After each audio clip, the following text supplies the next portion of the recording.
gusto mo protesta or gusto mo manood ng football, pwede nyo gawin pareho. Protesta sa umaga. Tapos, So, let your voice be heard.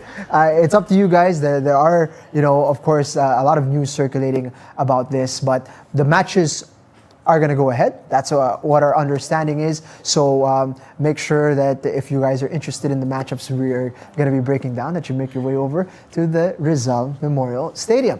It starts off with the defending champions and the only team that has kept a perfect record. They've got 6 points on the table. They're looking to make it 9. Kaya FC Iloilo takes on Valenzuela PB Mendiola. A game that on paper you would expect very easily to go to the defending champions, but Valenzuela PB Mendiola showed some signs of positivity against Manila Digger, and then built on that by taking their first 3 points against Philippine Army. It could have been a lot more than just 1-0 against Philippine Army, it has to be said. But again, this is a big test, right? So when you're looking at it on paper, there's quite a discrepancy, but maybe you guys have a scenario where it's not so one-sided. How do you guys feel about this one? the strikers have to be on point. So the likes of Ano and Fayol, they need to be playing their best for them to get some points, shave off some points against Kaya FC Iloilo. I think that attacking-wise, that again, it's going to be similar to my prediction with the Maharlika Manila Digger game, wherein that you will have few moments in the game, but you have to be clinical in those few chances that they do get. Because if they don't, then it could be an open game and it could be fully in Kaya's way. Diego? Yeah, you mentioned it. On paper, this is going to go one way. But my favorite saying actually is that football is not played on paper, it's played on grass. Right. So actually a factor artificial turf in the case of the Philippines, but you know what it means, right? Actually, on Kaya, one of the reasons why this could not be as straightforward as we think it might be is because Kaya play tomorrow. Exactly. They play a very big game tomorrow. Yeah. Far away. So there's travel involved. They play far in the new Clark City Stadium. They're going to play against the Tampines Rovers from Singapore tomorrow at 6 p.m., I believe. And yeah, that will be in New Clark City Stadium. That's for the ACL 2. And if they don't win that match, or even if they do, Natasha, you would probably know as a former player, but it's hard when there's a game on the Thursday, tapos sa Sunday, may game na ulit. So there's a chance that either we see a fatigued Kaya team or we see a completely rotated Kaya team. Either way, one or the other, it's not ideal. And that might be why Valenzuela PB Mendiola might have slightly more of a chance than we give them credit for. Because, again, either it's a fully rotated team or it's a tired team, there's a chance that they won't be at 100%. Because Thursday, Sunday, that's a brutal schedule. Thursday against a foreign team in a major competition. And then Sunday, you don't want to lose also because the table's going to be tight. Yeah. So you have to prioritize both. You can't pick one or the other. And that's why this matchup, obviously on paper, it's Kaya's, but when it actually happens, you can't really be sure of that. And there's just a little window of uncertainty which Valenzuela PB will have to exploit. That's how they're going to do anything from this game. That is a smooth segue into that ACL2 plug, Right? man. That is I had to bring it up. Completely forgot. Galing! as butter, sir. Well Clara done. would have told me to remind it. Quality. That is where Claro Manzano is, our good friend, is, by the way. He's in New Clark City, living in the Athletes Village, doing AFC work, doing, making sure that everybody knows what's going on over there in New Clark City. We wish Kaya FC Iloilo all the best in that ACL2 encounter against Tampines Rovers. Difficult matchup, but a great test against a team from Singapore who, shouldn't be too far of a level away from what Kaya FC Iloilo is capable of. So, great contest to look forward to. That is on Thursday. Tomorrow evening, and then up against Valenzuela PB Mendiola on the Sunday. All right, let's move on to the next one then. All right, 7 o'clock. This one is a big game, massive one. Taguig FC, fresh from victory, going up against Aguilas UMAK FC. there hasn't been a lot of history between these two teams, but in the times that they have played against one another, it's been fireworks between these two teams. So I imagine the excitement level is pretty high heading into this Sunday's encounter.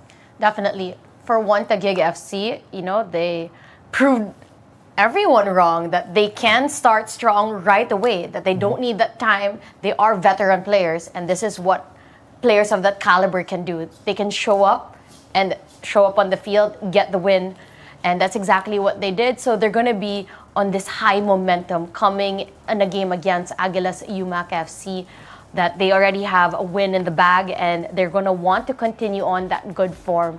For Aguilas UMAK FC, this week it's really going to be all about shooting, honestly, and taking advantage of those set pieces, corners, and trying to get their scoring boots on as they face One Taguig FC. I love that One Taguig is getting thrown into the fire immediately, taking on Cebu, and then now Aguilas, 2 back-to-back tough matchups. You'd imagine that the motivation levels for the players is going to be extremely high. But Aguilas, of course, didn't get any points in their last outing, but they did enough to, I would say, turn some head, raise some eyebrows that these guys are here to play. They're possibly a potential top 6 kind of team in the level of performance that they've shown against the defending champions. Do you think they get their first points here, Diego, or is it going to be a step too far against this One Taguig side that is, obviously on a high? Well, honestly, this one I also can't predict. I was actually looking at some research, and historically, these teams have met each other 3 times. One time it was a draw, the other time it was a One Taguig win, and the other time it was Aguilas UMAK win. Yeah. So there's a chance for either side to get one over the other. For One Taguig, they have to prove that what happened last week was not a fluke. Right. They have to prove that right away they can get good results against 2 direct rivals in the top 6. So yeah, they'll be eager to prove that what they did last week was what we're going to see from them consistently. Actually, it's a bit similar also to Aguilas UMAK, even though they didn't get the 3 points or even 1 point. They have to prove that their good showing against Kaya will translate to points in other direct encounters with their top 6 rivals. And I think, yeah, there's going to be a lot of interesting duels here. I think there's also a possibility that we'll see another red card here. Again, with these heavyweight encounters, they're really physical. I think there's a lot of promise also that from Aguilas UMAK side, we saw promising performances from the likes of Nathaniel Hancock was impressive, and he'll be eager to show that he can lead the likes of his teammates to points against their direct rivals. I think, honestly, everything about this match to me screams a draw because I really can't separate it. Right. And like the other top 6 predicted encounter on Saturday, I think if there is going to be a winner in this match, I can't call it because it's going to come from, again, a moment of magic is what's going to separate these 2 teams. It should be a great matchup in terms of the 2 individuals on the sideline as well. Coach Scott Cooper versus Coach Jorg. We'll see what kind of tactics they have in mind in order to get the better of one another. Oh, one last thing. We did get an update on Kaya FC Iloilo. Got a new signing on this one, so we might see a new face come into play in their defense. They've got a new foreign recruit from Denmark, if I'm not mistaken, a young left back. So a bit of a firepower, not firepower, but a bit more robustness in the back. Do you guys know anything about the new recruit here? I also had to research on how to pronounce his name because it's Ravn. I found out the anglicized version is Raven. Or yeah, I think it's Raven. And then I'm not even gonna try the Danish pronunciation. But I saw somewhere that he played for the same club at one point. I'm not sure if it was the same time as Philippine men's national team center back, si Ugelvic. And at one point they played for a similar, the same club. I'm not sure at the same time, but he comes from a high environment of football in Denmark, and he's only 22. So it's youth, it's energy, and it's an addition at left back. So it's a position that needed filling out. Yep. And we'll probably see him tomorrow. I don't know if he was registered in time. There's all these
Good evening, ladies and gentlemen. Welcome back here to the Rizal Memorial Football Stadium. We are here for our second match in today's doubleheader. It is a major match between One Taguig FC and Aguilas UMAK FC. This is the final match of our weekend here in the 2025 to 2026 PFL.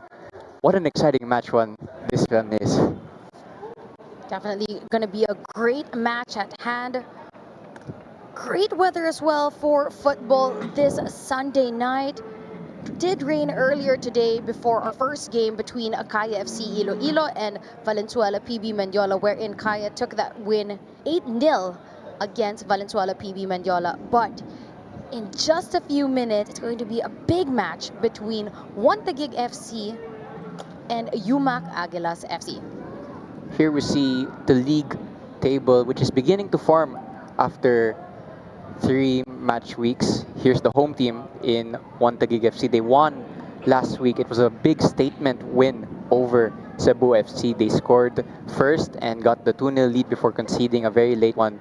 And yeah, what a statement win that was for a team that didn't have a lot of noise going into the season until just a few days before their opening matchup. But despite that, they got that win over Cebu. It was a goal from Aldeguer and a goal from Reichelt, which sealed the deal. What a start to their season that was for them. And it's definitely a great way to reintroduce yourself to the PFL 2025-2026 season. On your screen, of course, you will be able to see all the games that Taguig will be playing. But to go against a big team like a dynamic Herb Cebu and secure the win on their first matchup, as you said, their preparation hasn't been as long as the other teams as compared to Cebu. But they played it on the field where it matters most, and they got the win. They started in flying colors, great cohesion within that whole team, and eventually got those 2 goals and got them the first win. Now it's to check if that was just a fluke or if they can carry on that good momentum coming into this second game. So we take a look at the starting 11 for Taguig FC. The new signing, goalkeeper Kupik, the back line of Sato, Halm, Custodio, and Bias. Omas, the holding midfielder, Hiraishi on the left, Aldeguer on the right, attacking midfielders in Casemiro and Agyamang, and up on top will be Reichelt.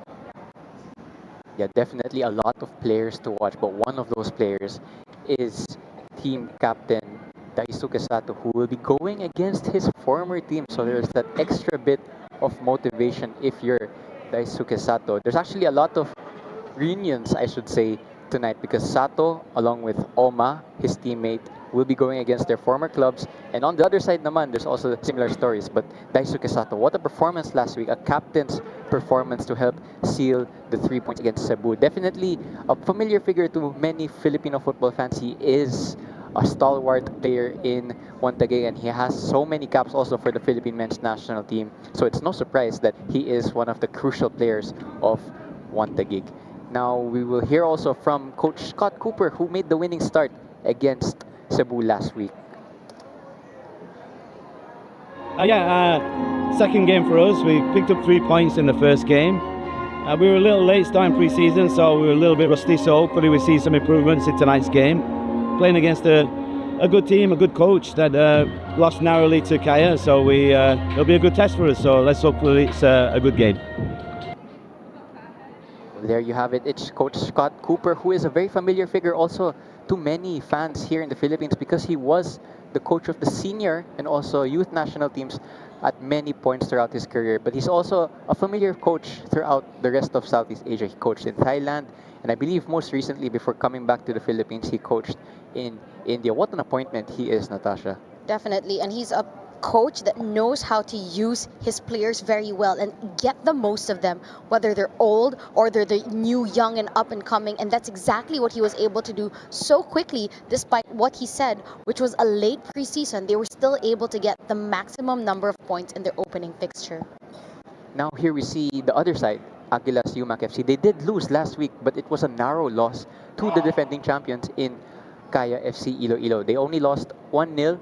They need to pick up the points because look at that start they have, Kaya and Taguig. That is a very tough opening 2 fixtures, and you need to get points on the board, especially the way the league is formatted. Every point matters. Aguilas UMAK FC will be feeling hard done by the fact that they lost last week, and they'll be saying that they did enough to at least secure a draw. One of the players to watch for Aguilas UMAK is one of their new signings, and they've made a lot, is Nathaniel Hancock from Australia. He impressed last week against Kaya as we see their starting 11. A lot of new signings, but there is holdover Cart Talarok, and I believe he's one of 2 holdovers from the previous management. There we also see Arnel Amita, who will be captaining Aguilas UMAK FC against his former side. So a very exciting showdown, this one. Yes, for Taguig, they have that 4-1-4-1 formation. For Aguilas UMAK FC, they're shaping up in a 4-3-3. And as you have mentioned, Nathan Hancock will play a crucial role for the side of Aguilas UMAK FC, especially in the midfield, to really help keep possession, to help hold this game together for the side of Aguilas UMAK, who are still searching for their first points in this tournament. Well, like Coach Scott Cooper of Taguig, Aguilas UMAK also made a coaching appointment over the window, and that coach is Coach Jorg, who has a few words to say before this match kicks off. No, our expectation is that we build on our last game. I think everyone, including myself, was quite pleased with our performance throughout the 90 minutes. I think it was a good intensive game from both teams, especially the last 10 minutes. We pushed Kaya quite in their own half, so we kept trying. So today I expect that we build on that, that we increase our intensity, that we can individually have potentially better actions. But overall, the last game performance was good, so we hope to build on that one. Well, there you saw it. Coach York impressed with this team's performance despite the loss, and I think that was the general consensus among all the Filipino football fans, because they performed okay against a team that is going for the four-peat. Again, please tune in to this matchup. You can tune in on the Facebook page or on the YouTube page here for all the games across the PFL. Again, we'll also have midweek quality content for you guys. There's not just games, but we also have the Minsan Football Show on every Wednesday when there's a game on the weekend. So, after the game days, minsan, kulang pa yun eh. You need to unpack what happened within the week. So, of course, stay tuned for that Minsan Football Show as we give you just additional content as we continue to build up, of course, the hashtag #WeArePFL. And we encourage everyone to stay lively, show your support right either at Rizal Memorial Stadium or online as well, and help us bring back the community all together here for the Philippine Football League. We'll be right back after the teams march out.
Here we see the two team captains of Taguig FC and Aguilas UMAK FC together for the coin toss. And get this, they are both playing against their former side. So there's definitely an extra bit of motivation for these two captains who are familiar with each other, and they've played against each other also so many times already. Daisuke Sato and Arnel Amita.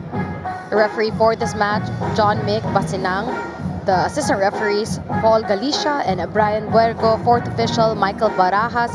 Referee assessor, Gerardo Andres. And the match commissioner, Cristina Ramos.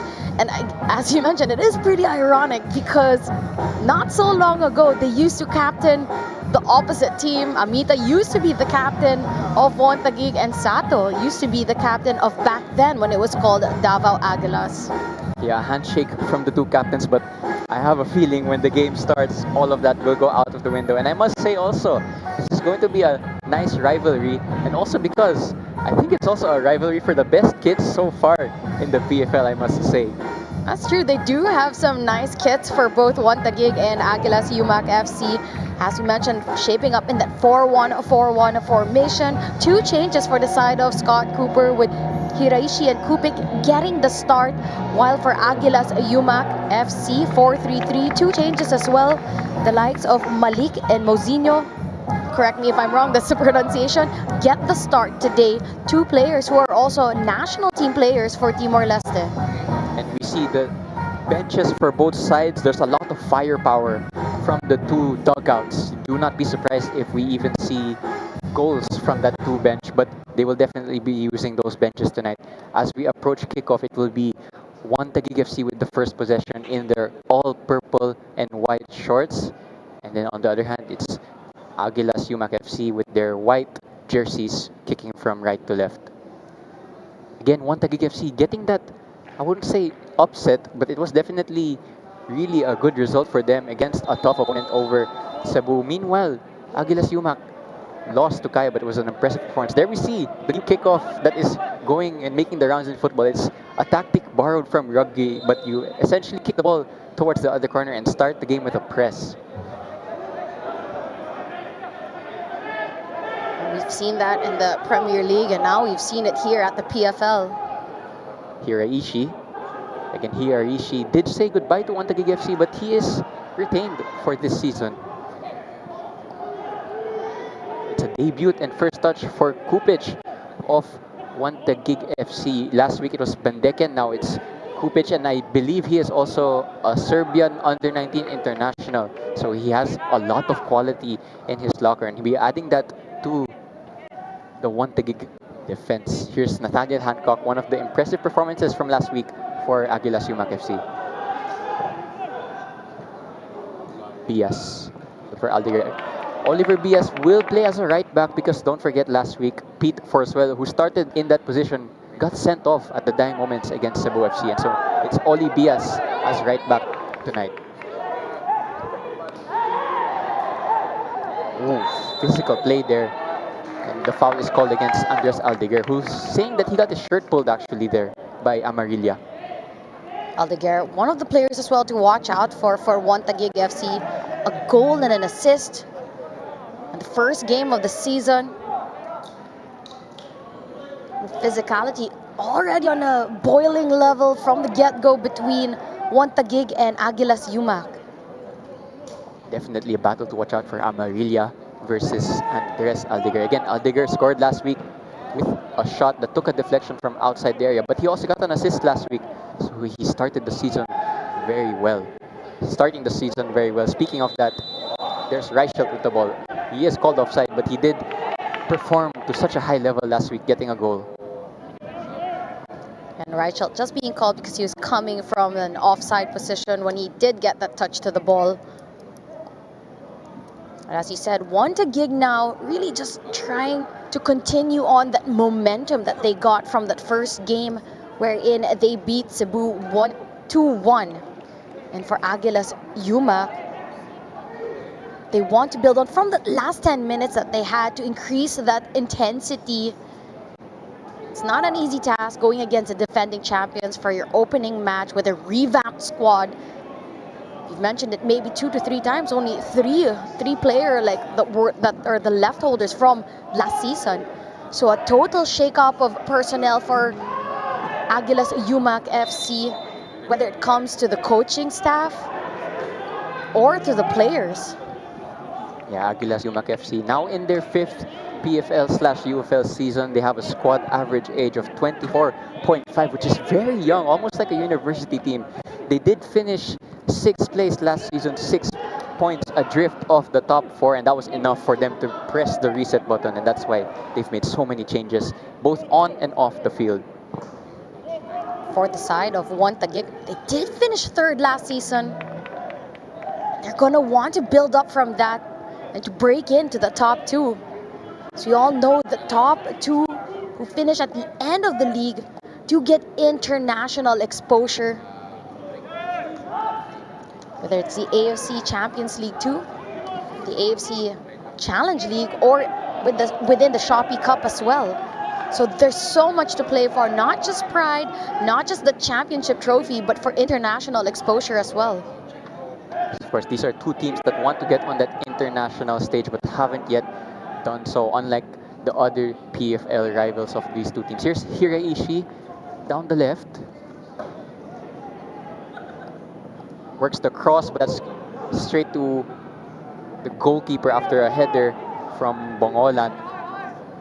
Bongolan, of course, a player that has played for UP, ADT, and even for a short stint with Manila Digger. Now making his way with Aguilas UMAK FC. Second game, second start. And if you are a fan of either side, you do want your team to make a good start because both of these teams have very difficult fixtures to open their PFL season. For Aguilas UMAK, they played Kaya, then they're now playing Taguig. And then for Taguig, on the other hand, they played Cebu last week. They're playing Aguilas now, and their next game is actually against Manila Digger. So that's a very tough start if you're Taguig. So you definitely need to build momentum as early as possible in this league. Here's an early free kick in favor of Taguig. They'll send forward all of their center backs and tall players. It will be Oli Bias to take, and Oli Bias also ended the season last season with 5 assists and also got 1 assist in the opening day last week. He'll be taking this free kick. It will be an in-swinger in towards the penalty area. It's met by Custodio, and I think it was Bongolan jumping with him. Custodio in the end does enough to win a corner. The first corner kick of this match, 5 minutes into it. That was really good defending as well from Aguilas UMAK. Because the gig did get that first head to it. They needed to block that way before it could even go towards that goal frame. So Oma to take this against his former side. Outswinger. Again, good defending from Aguilas UMAK. It's retrieved by Patrick Reichelt. Offside is called against Reichelt. So Aguilas UMAK FC passed their first test after the first 2 set pieces. As we all know, Aguilas UMAK FC, they are known for being a team that's very hard to score against. You never hear games against them wherein it's big margin matchups or scoring 5 goals, 6 goals. So they're very neat and tidy at the back. And it's definitely going to be tested against the attacking threat of Taguig FC, who are very good in creating chances up on top. Yeah, it will definitely be a good test for Hancock and Amarilla to test their new partnership, especially against the movement of a certain Patrick Reichelt. And not just Patrick Reichelt, but we also see a Gemang who performed well last week. He will also test that Aguilas backline. As we all know, Patrick Reichelt has 93 appearances for the national team. He's also the second top goal scorer for the national team. Here's Casemiro. Is he fouled? No call from the referee, or he does eventually make that call because Casemiro tripped by, looked like Amarilla. That's a little bit of Argentina versus Brazil here in the PFL, and it's a free kick in favor of Taguig. Here's the replay. He gets to it first. Amarilla just dragging him. Amarilla will make the case that there was not enough contact there, but the referee disagreeing with that point.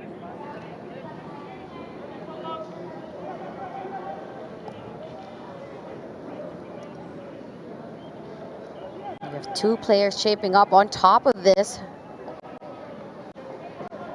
It's going to be Oma or Casemiro to test out Shiraoka. You would think this angle favors the left footer, but don't discount the quality also of Casemiro. He showed that also last week.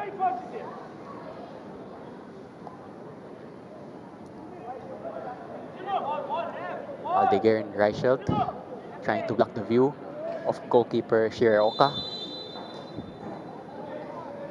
Oma goes for the far corner. Good hands from Shiraoka. And he'll try to launch a counter-attack, but that's going to be met by Olibias. Gotta love that curve and the shot from Oma. But Shiraoka definitely had that covered. Here come Aguilas. Can they escape the press? They do. Here comes Bongolan. Tracked by Aldeguer. Aldeguer using his pace. Muzinho looking for the diagonal. Muzinho, again, as mentioned earlier, an international for Timor-Leste. That's handball. And it's a free kick to Taguig FC. They take it quickly. Here's Hiraishi. This game beginning to pick up the pace a little. Hiraishi slows it down again. Stephen Ham. Speaking of good debuts, Stephen Ham made an impressive defensive display last week. Switch will look for Aldeguer. Will it get to him? Aldeguer unable to control that. Again, this is a slightly wet surface. It did rain earlier. Might affect some of the plays. Stephen Holm, of course, former player for Stallion Laguna. Played with them last season. And now imprinting his mark for Taguig FC as the center back. Agiemang combining with Bias. Casemiro now. It's a bit tight in there. Sato combining with Hiraishi. The Japanese influence there. Agiemang. I think that was a cross, but no one able to connect with that. So it's another goal kick to Aguilas UMAK. Good start if you're Taguig, Natasha. Definitely, you could see they're slowly building up their chances in the attacking third. No chance so far that really tested Shiraoka. But they did get a corner, they did get a set piece, and from open play, finding themselves on the attacking third more often than not.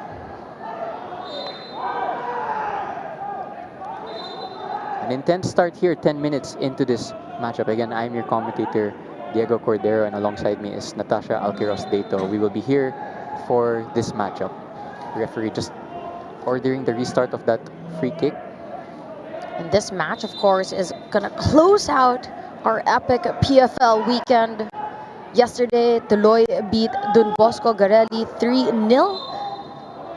And then Cebu took the win against Stallion 1-0. And that three-match Saturday ended with Manila Digger with a big win 3-2 versus Maharlika. Earlier today, we saw the defending champions Kaya FC Iloilo battle it out with Valenzuela PB Mendiola, wherein Kaya FC with a dominant 8-0 victory. Here's Amita in an advanced position. Amita, will he work the cross? He does. It's deflected. And it bounces dangerously in front of goal before Kupic eventually gathered a chance there for Aguilas. First chance we've seen from Aguilas UMAK FC, and it was dangerous right away.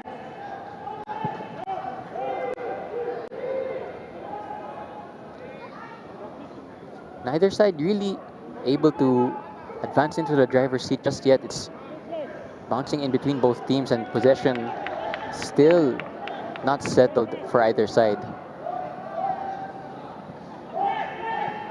Bias to Custodio the pass a bit behind him. Kupic.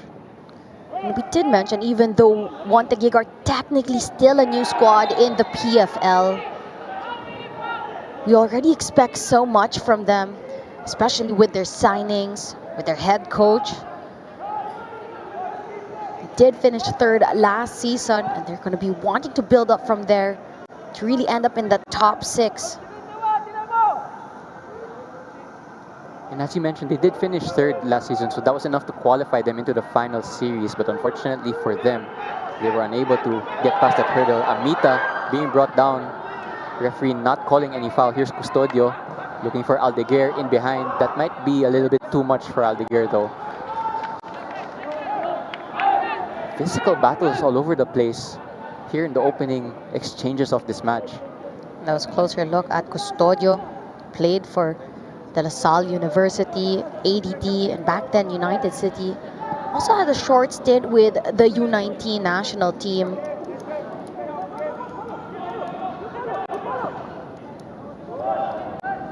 Interesting to see the tactical battles in these opening exchanges. Again, it's Coach Jorg versus Coach Scott Cooper. Those are two very well-traveled coaches. They've been all over the world.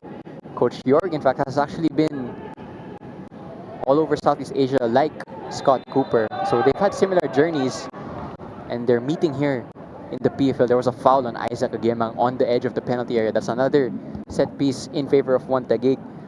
There's been a number of that already in the opening 15 minutes or so. And if you're Aguilas UMAK, you might want to be more careful giving away these amount of set pieces early on, especially if you have opponents with the quality of Casemiro and Sooma delivering the ball in.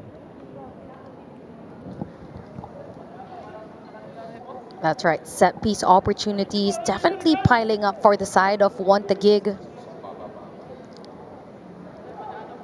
They've been feisty from the beginning.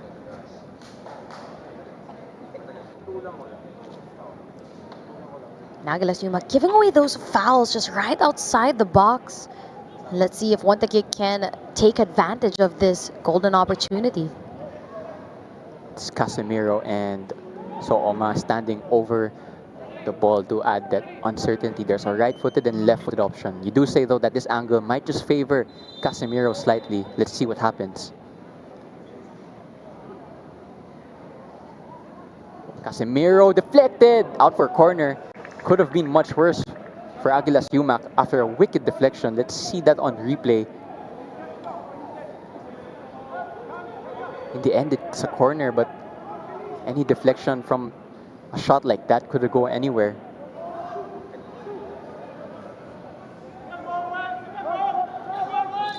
They've done enough to win themselves a corner kick here.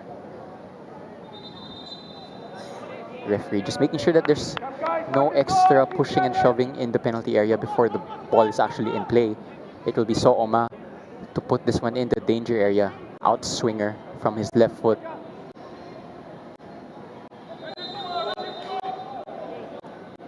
Ball is sent in. It's met by a Taguig head, and I think the referee called the foul even before there was contact. So Aguilas escaped yet another set piece test. So that's good so far for their backline. Must say they do have a lot of tall players. So it's no surprise that they're strong on these opening set pieces. Ball in behind looking for Muzinho.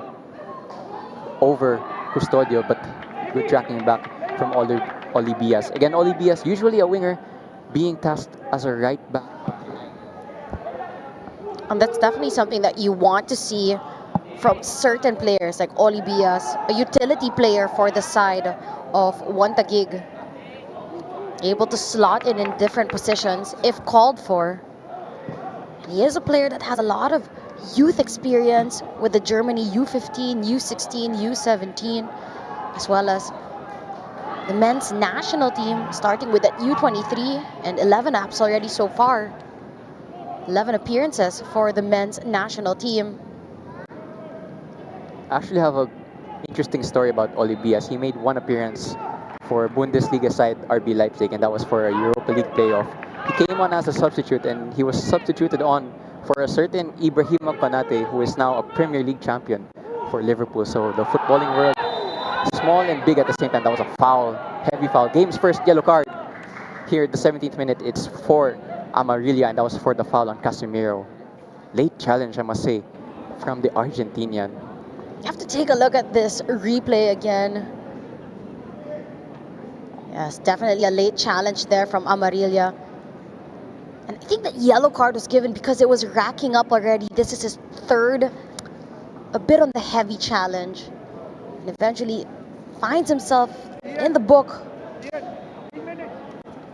And here's another set piece for Taguig FC. These are racking up quite quickly. Only 18 minutes in, but they've already had a handful of these free kicks. Have to be careful if you're Aguilas UMAK not to concede too many of these. By the way, there is a player warming up on the Aguilas side. Do wonder if there's any injuries lurking in that 11. Ball is sent in. It's met by Stephen Hom, but he is offside. So nothing would have counted had that gone in.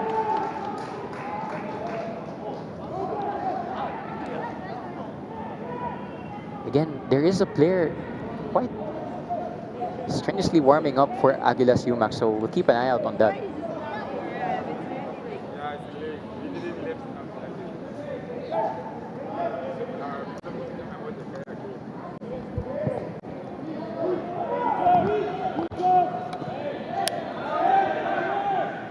Aldeguer and Amita. Oof. Bounces off Amita, and he carries on like nothing happened. Here's Mozinho, Timor-Leste international. Unable to get past. Here's Reichelt, attempted a back heel, but couldn't connect with it.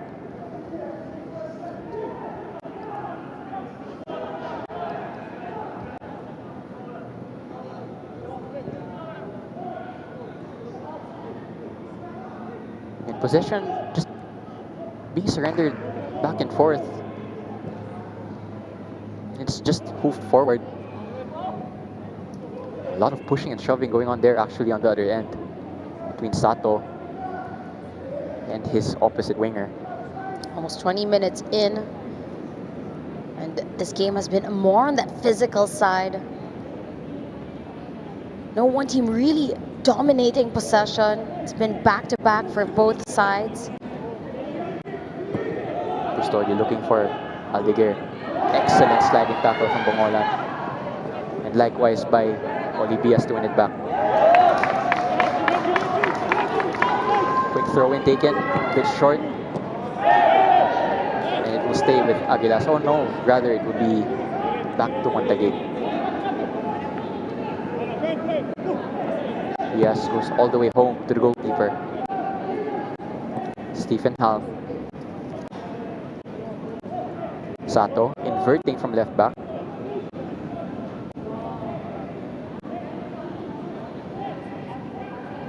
Good play here from Taguig.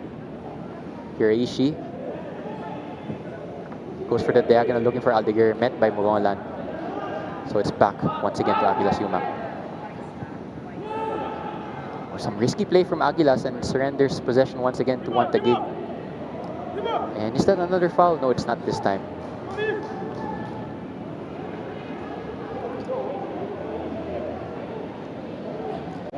That's also really hard for the side of Aguilas UMAK. Try to give it short. Try to find the passes directly down onto the midfield. But Taguig FC are so quick on the press, putting on that high press on Aguilas UMAK FC. That's a high foot from Nathaniel Hancock. So once again, yet another set piece to Taguig. This time though, they go quickly. Reichelt. Hiraishi goes for the cross, looking for Aldeguer. It's a bit overhit and it will be out for a goal kick. And Aldeguer is 6'2", so he is definitely an aerial target for Taguig FC. To have such a young player in Aldeguer with already so much experience to him. Started out with Zobel and with ADT, played for U20 and of course a constant for the U23 national team. You gotta love these young players getting that maximum exposure and experience, whether it's for the league or for international duties when they do play with the national team.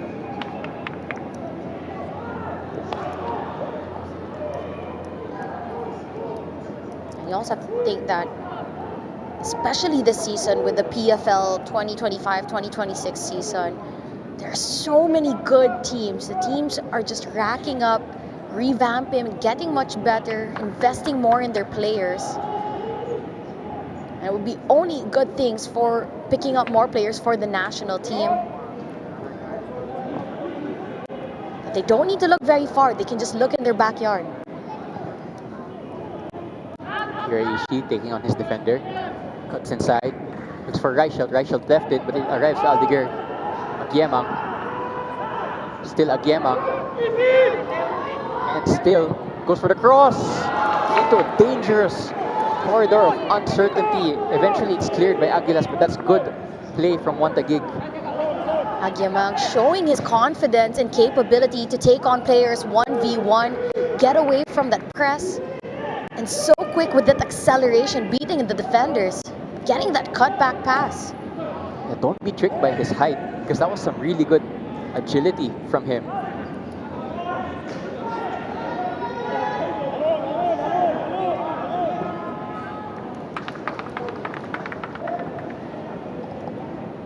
Casemiro. Sato, inverted. Seems to be a common trend in modern football that you have your fullbacks going infield. It's actually Sato and Diaz in the middle right now. Aldeguer unable to find Agiemang. They start the counter press. Of course, when you have a tactician in charge with the likes of Scott Cooper, you are incapable of being that much more fluid, not only with your attack, but with your defense as well, to really connect them and help them up on top. And Coach Scott Cooper has coached at such a high level in Southeast Asia. Obviously, former national team coach of the Philippines, but also coached in the Thai League, where he picked up, I believe he picked up a lot of accolades while he was the Buriram gaffer. And that's a very big team in Asia, so very impressive CV if you're Coach Scott Cooper and if you're Taguig FC. Reichelt nearly threw on goal there, but Hancock, good read of the game. And one of the good things as well that Scott Cooper brought to the national team was his connections. That at the time that he was the head coach and the assistant head coach for the national team, he was also trying to connect players in the Philippines to play at higher levels abroad. Yes, I believe he connected some players with opportunities, especially in Thailand and other countries in Southeast Asia. So did help out in that regard also. But he's now here with Taguig FC, and will he be the coach to finally lead them to either an international competition or the PFL title or both? Because they did say in their media content that that is their aim in the end of this season. Molan combining with Malik Javier. Crossing opportunity is met by Stephen Halm. Stephen Halm, an imposing figure there at the back, and he actually wins the foul also in the process of clearing that chance.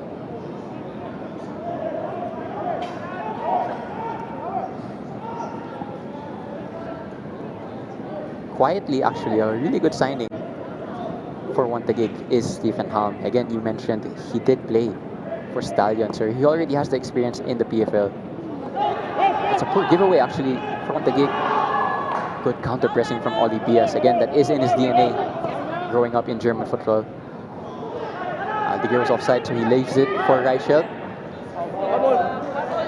who wins the throw in. An interesting fact also with Stephen Hall, last season, when he did play with Stallion Laguna, he was also one of the assistant coaches for the women's team, so I did get to work with him for quite some time. An all-around great guy. Actually heard some really nice words about him. Doesn't look like the nicest person, but I've heard that he's actually a really well-spoken guy. Reichelt. He was very angry with the panel about her predictions in the opening match. Well, there is Coach Scott Cooper. And alongside him, Ed Sacapano, former national team player as well. One of the best goalkeeping coaches right now in the Philippines. Alongside, I'd say, Noel Marcaidas, with these two people really just leading the charge in helping goalkeepers reach that next level. And speaking of Coach Ed Sacapano, my first memory of him, so I'll get back to this later. There's a chance maybe for Agiemang who goes down.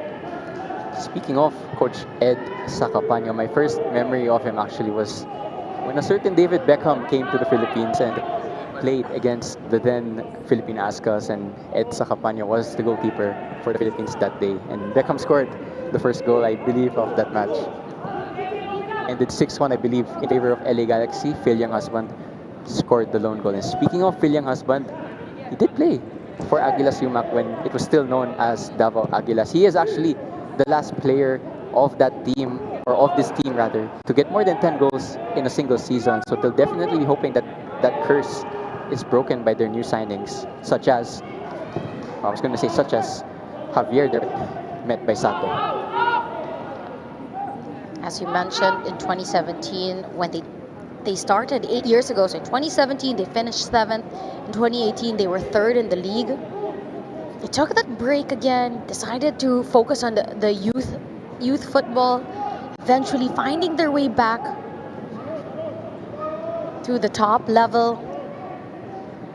But it has been a shaky start. They finished 4th in 2024, and then in the 2024-2025 season they finished 6th. But this time around, a complete revamp of the team. And let's see, of course, how far they can go with this set of players. They seem to reintroduce themselves to Philippine football in the 2023 Copa Paulinho Alcantara run, where they pushed Kaya all the way to the final. And funnily enough, the equalizing goal that evening for Kaya was scored by the captain of Aguilas UMAK, Nano Amita. So it's a small world, Philippine football.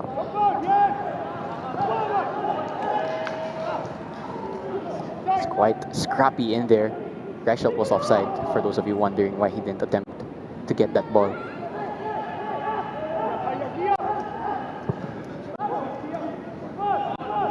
Minutes into this one now, neither side able to get ahead so far. There's going to be the second yellow card of this game. Casemiro naman. And the battle between these two players, the Brazilian and the Argentine. Just that late foot there from Casemiro. Getting that yellow card on that challenge. I believe the first yellow card of Amarilla was a foul on Casemiro, and that's why. So the battle between these two players has definitely been heating up in this matchup.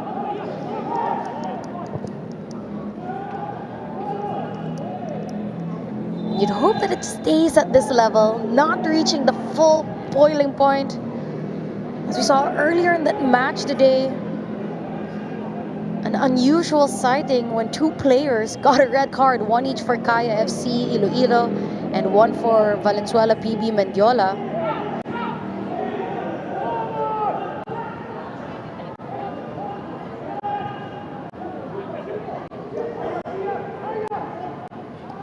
Aguilas UMAK not afraid to go long. I think they might go long again here. Very direct style of play, just playing over the one Taguig press. They pick up the loose ball here, so can they build from it? Choose to go backward for now.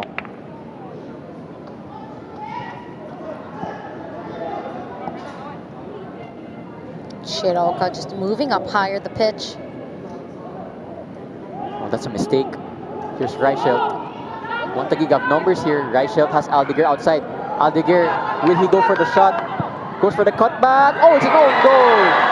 How unfortunate for Aguilas UMAK FC. That's Clarino who suffered the own goal. And one Taguig FC, after a quite even battle between the two teams, take the go-ahead goal. Andres Aldeguer, while he didn't get the goal, he will take the most credit for that play. He is the one celebrating on your screen right now, but good play there from Aldeguer. And one Taguig quickly punishing Aguilas UMAK FC for that errant pass. Quick on the transition. Aldeguer trying to give it right behind the back line to Casemiro. Eventually falls directly in the path of Clarino. And look at that. Unlucky for Aguilas UMAK FC. But it's valiant effort from the side of one Taguig, who are so quick on the counter. They've been pressing Aguilas UMAK so well, forcing them to make errors and then pouncing on the errors, turning them into chances, they eventually get the goal. They're being paid for his unselfishness. I really thought he was going to go for the shot there, but he goes for the pass, and he's paid by a bit of fortune, but it's 1-0 nonetheless. That goal might just open up this game a little bit, because it was a lot of 50-50 duels, but a goal changes things, because now all of a sudden, Aguilas UMAK FC have to fight an uphill battle. That's also what happens when you give up possession. And that attacking third, or the defensive third of Aguilas UMAK FC, they catch you on that back end, you're running backwards, facing your own goal. So when Aldeguer gave that pass, Clarino running full speed, and eventually just the ball trickling back into their own goal. Sato is still down. There was a foul called, but referee played the advantage. Finally, play can stop. Is this going to be another yellow card? We'll see what the referee decides, but it was an advantage played. Oh, there is the yellow card. There you have it. It's to David Coombe.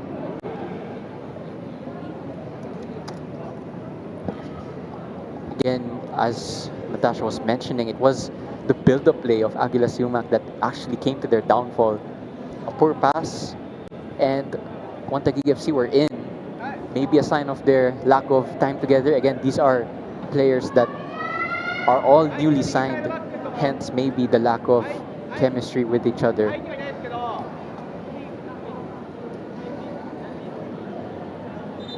Here we see the grandstand of Rizal Memorial starting to fill up.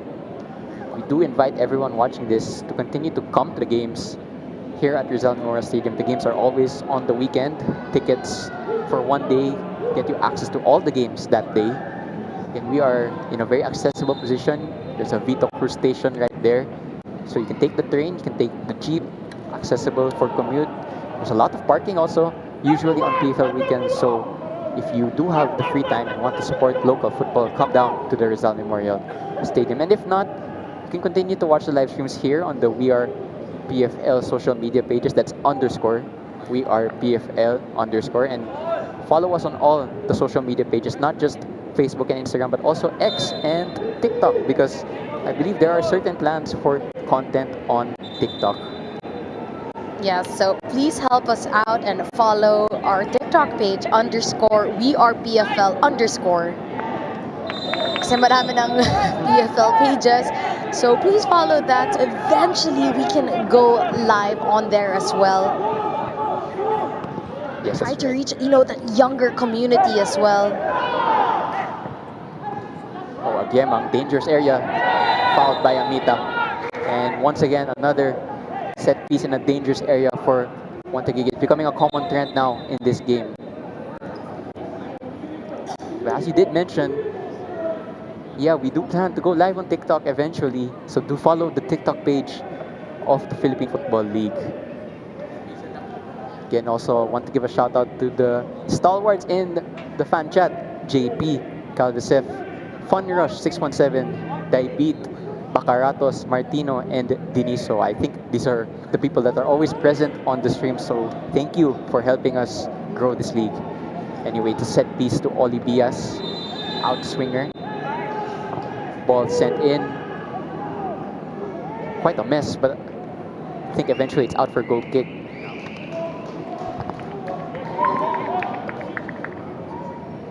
Just under 10 minutes now before halftime. Aguilas UMAK definitely will be displeasured at the way they conceded that goal, because other than that goal, it has been a very 50-50 game. And so far, even with the attacking chances, the set piece opportunities, corners racked up by Taguig, they haven't really tested out Chiroka. So they'll be disappointed giving away that goal. Here's Custodio. Sato. That's another foul. And he is already on a yellow card. Itong si David Coombe. So I believe the referee just giving him a little bit of mercy, because you do stuff like that while you're on a yellow card, you are playing with high risk. Playing with fire. You're Yeah. definitely playing with fire there.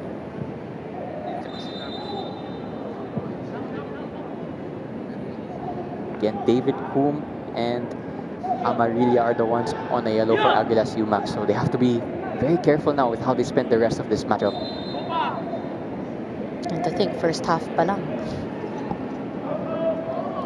And we already saw 2 red cards in the same game earlier today. That was to Ano and Raven of Kaya. Set piece there again for Aguilas, or for Taguig rather, but this time it's out for a goal kick.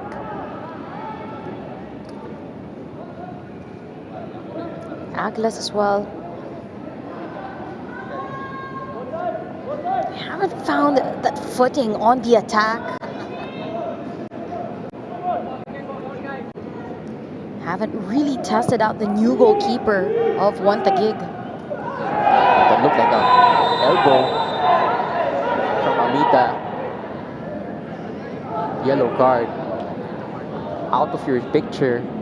The Taguig bench all stood up. I think they wanted more than a yellow card there.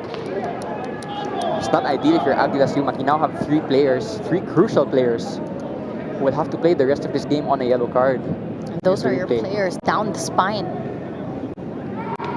He wasn't going for the ball, I must say. And Coach Scott Cooper talking to the 4th official. Well, there you see it. The Taguig bench thought that should have been more than a yellow card. I think the referee disagreeing for now, but And you're lucky that Amita's arm was pretty low. If it was any higher, that could have been a red. But Amita, you could tell, he was all eyes was looking at Agyamang, not really at the ball. So the intention was to make the challenge with Agyamang.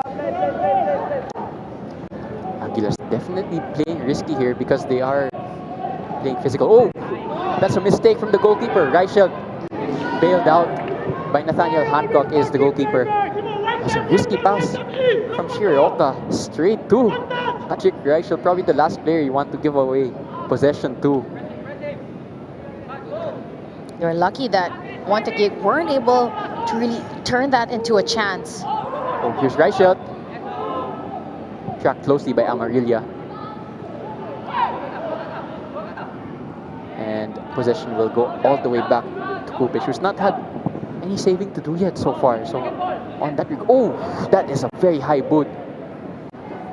Sato is down. No foul was called by the referee. As I was saying, Kupich has not yet been tested by Agui. Oh, Reichelt is through and goal. To double the advantage, Reichelt unselfish, and that's going to be the easiest goal of his career for Isaac Agyemang. Patrick Reichelt, usually known as a goal scorer, turns provider here for Isaac Agyemang, and it's 2-0 to Taguig FC.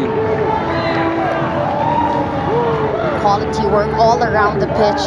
Valiant effort from Taguig FC. Again, taking advantage, pouncing on the mistakes of Aguilas UMAK FC, turning them to chances and turning them into goals. Unselfish work from Reichelt, just setting up his teammate to a T before Agyemang sends that to the back of an empty net.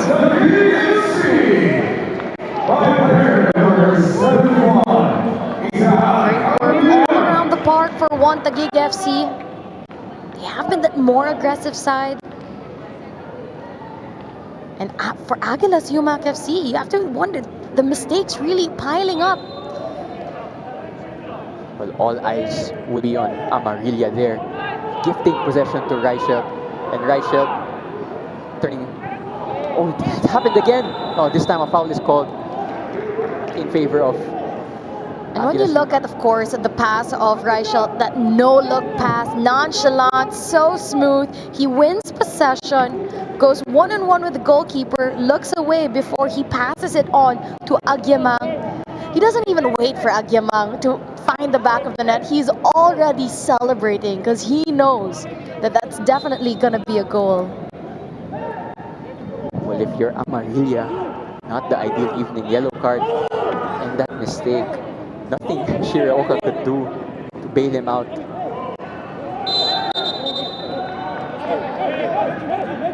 By the way, if you're Taguig FC, you're sending a statement to the rest of the league.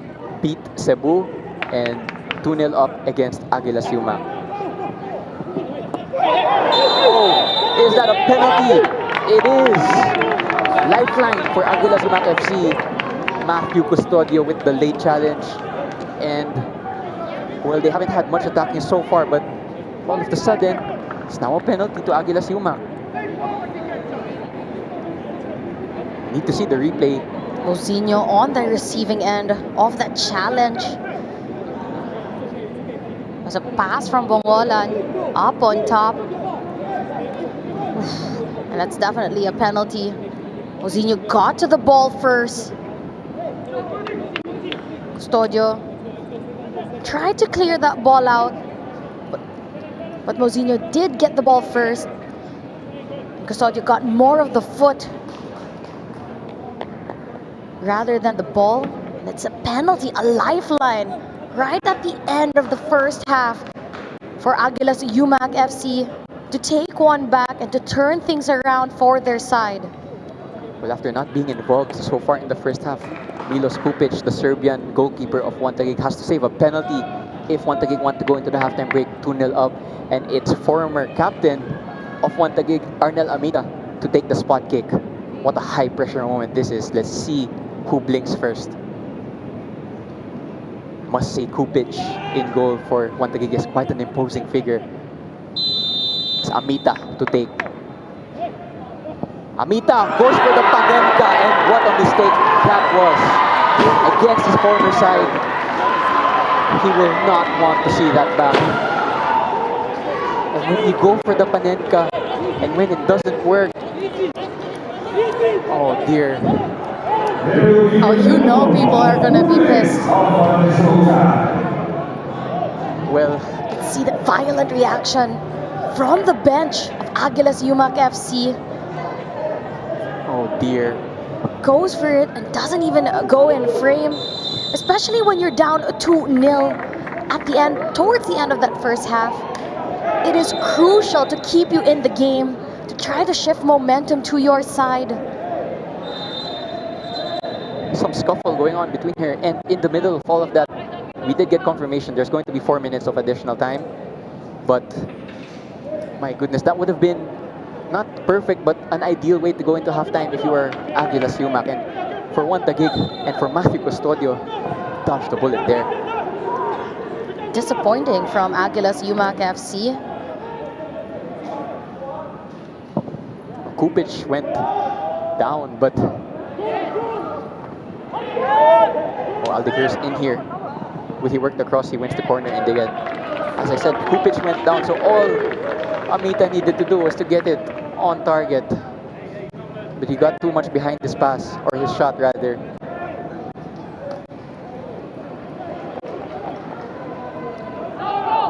It's going to be a mountain to climb coming into the second half for Aguilas UMAK FC.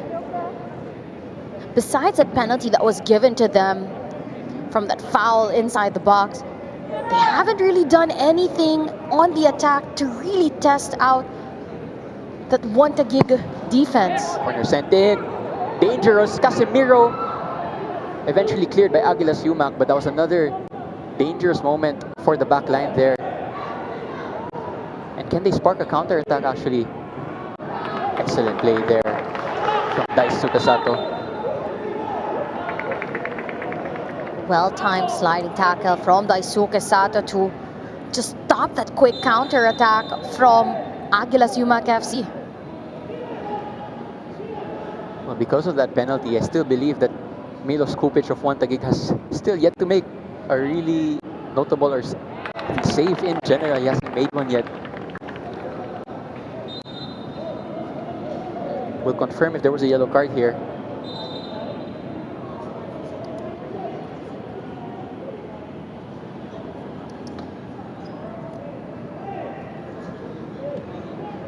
The referee just throwing something on the sideline. I'm not too sure what that was.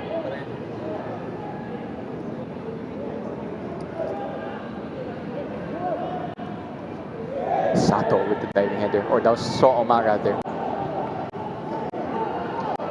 could feel that extra motivation from from Oma and Sato going against Aguilas UMAK FC. It's like that thing with having something to prove against your former team. Amita has no choice but to pick himself up after this. And he is the captain, so you expect him to lead by example, but not what you want to see your captain doing, especially in a high-pressure situation. Again, we're about to have the halftime, which is about 30 seconds from now. If you're one Taguig, you're definitely going to take your time before picking this up to secure that advantage coming into that second half. 2 goals to their name already. An own goal and a goal from Agyemang.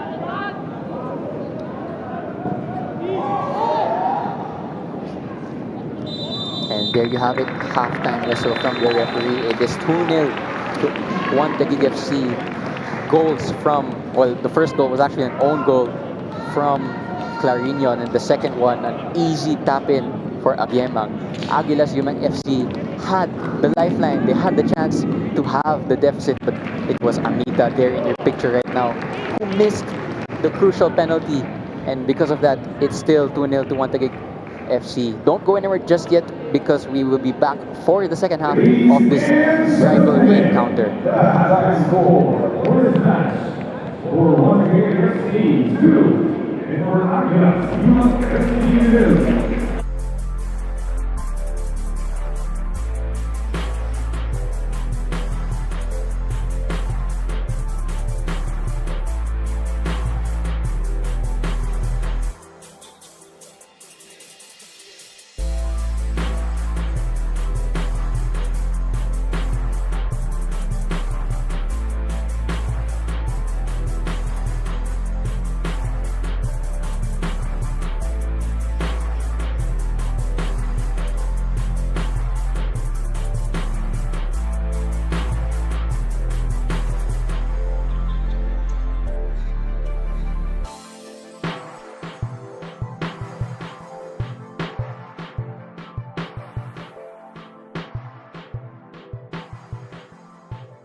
Welcome back here. It's currently halftime between One Taguig FC and Aguilas UMAK FC. One Taguig FC going into the halftime break with a 2-0 advantage. The goals, well, one was an own goal from Carino in the 32nd minute, and then 10 minutes later, Aguiemang scored an open goal after an assist from Patrick Reichelt following a mistake from Amarilla. But that wasn't all that happened, because right before halftime, we had a penalty to Aguilas UMAK FC, and it was former One Taguig captain who took it and missed it with a failed Panenka kick. Here we saw the highlights. It was a very scruffy and 50-50 first half, full of duels, full of physicality, and it seemed for a moment like neither side could break the deadlock. But eventually, it was One Taguig who started stringing together a few passes. And here's the opening goal. Andres Aldeguer, continuing his fine start to the season, went unselfishly for the cutback, but is rewarded because he forced the own goal on Clarino. Showed good pace to get in behind and looked for Casemiro, got rewarded because unfortunately for Clarino, he turned it into his own net. Here is the quad view cam angle presented by Upstream Sports TV. This was the first goal of the match. Then, not long after, it would be doubled by One Taguig FC, who were absolutely ecstatic from that first half. Reichelt bouncing on a loose ball from Amarilla, who tripped, and then the no-look pass to Aguiemang to make it 2-0. Absolutely great work from one Taguig FC. Really just pouncing on the mistakes of Aguilas UMAK FC. And here we saw the penalty attempt for Nano Amita. Coach York just disappointed with how that was turned out. One Taguig 63% possession. Aguilas with 37%. 7 shots for one Taguig, 4 on target. 3 corners, 3 offsides, 6 fouls for the side of Aguilas UMAK FC. Again, a little lackluster performance from them in that first half all around. Only 1 shot, none on target, despite again getting that penalty. But they did give up a lot of fouls, 12 fouls, and racking up 4 yellow cards. Yeah, if you were Aguilas UMAK, probably the perfect way to enter the halftime break, or not perfect way, but the ideal scenario was to score that penalty because, as you can see from the stats, other than that penalty, they had no attempts. So that penalty really was a lifeline. Again, we want to give shout-outs from the chat. Thank you for joining the live stream and keep using the hashtag #WeArePFL. Jonas Gregorio, Popsicle, JP, El Carabao, Ciclista, Gab Costa, Ed Bull, PH Transfers, who's running a really good page, I must say, keeping up with the PFL. So shout out to you, sir, as we see the two teams get ready for the second half. And it's going to be an interesting second half because Aguilas UMAK FC have to climb a mountain to get back into this game. And speaking of those sites as well, you know, PH Transfers as well as PFL Bible, you gotta love the content that they're making as well, helping just add more value to this PFL league. Yeah, there are quite a few content creators also covering this PFL season. I also want to give a shout out to Shoot or Something, who makes a video for every match, and also Leon Cilio, who's the dynamic Herb Cebu fan that fan reacts to their matches. And of course, there are other pages that we also want to shout out for their good work for this PFL season. And we're actually going to see, before we start the second half, there's a substitution for Aguilas being ready. That's a roll of the dice for Coach York of Aguilas, who, when you saw it there, was really disappointed by that missed penalty. And when you think about as well the other pages, Half Space, Eat, Sleep, Breathe Football, who are part of our prediction panel for the games this week.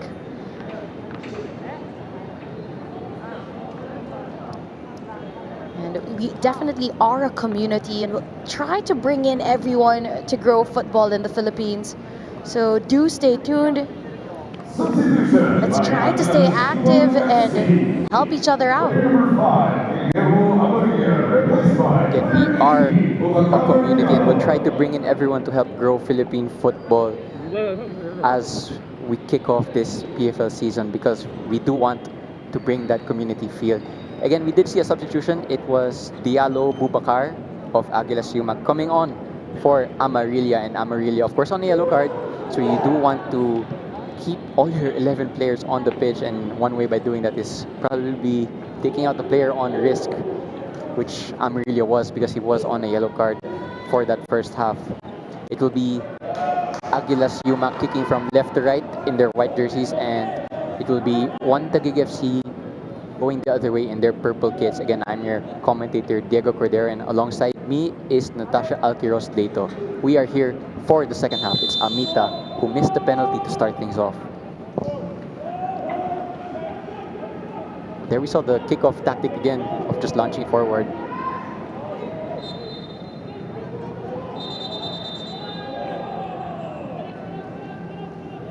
If you're one Taguig FC, you do say that you probably will get more chances because Aguilas UMAK have no choice but to chase a goal, and to do that they'll need to send bodies forward. So if you're the likes of Reichelt and Hiarishi and Agyemang, there is space for you to attack. Definitely, because now that they're on that -2, they have no choice, as you've mentioned, to keep sending more players up on top, which means they'll be more vulnerable for those counter attacks.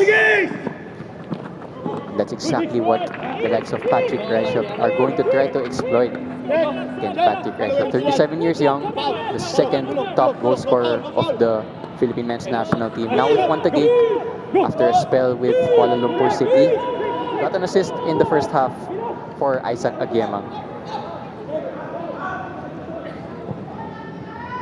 Milos Kupic, the goalkeeper of Taguig, still hasn't had to make a save because the penalty was off target. Agiemang. Aldeguer, crossing opportunity for Aldeguer. Cross is not able to meet its intended target. Stephen Hum, good defending there, aggressive from the new signing. Let's not forget, if you did say that Stephen Hum was a new signing before this match, hindi halata, no? Because he has slotted in really well.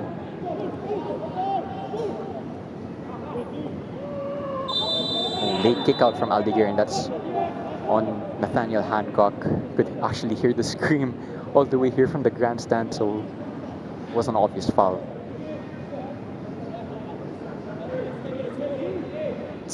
Coach Scott Cooper for Taguig FC will be the happier of the two squads coming into this second half. Did have a lot of new signings for this season. So far, the players have slotted in so seamlessly for Taguig. They've had an excellent start, getting the win over Cebu in their opening fixture. And so far, doing well to protect their 2-0 lead. Just something to watch here. Aguilas UMAK FC have called one of their warming up substitutes to the bench, so you do wonder if they are thinking about making another substitution. Again, they already made one during the halftime. Here's Amita. Can Aguilas finally get going? Shot from distance straight at Stephen Hum.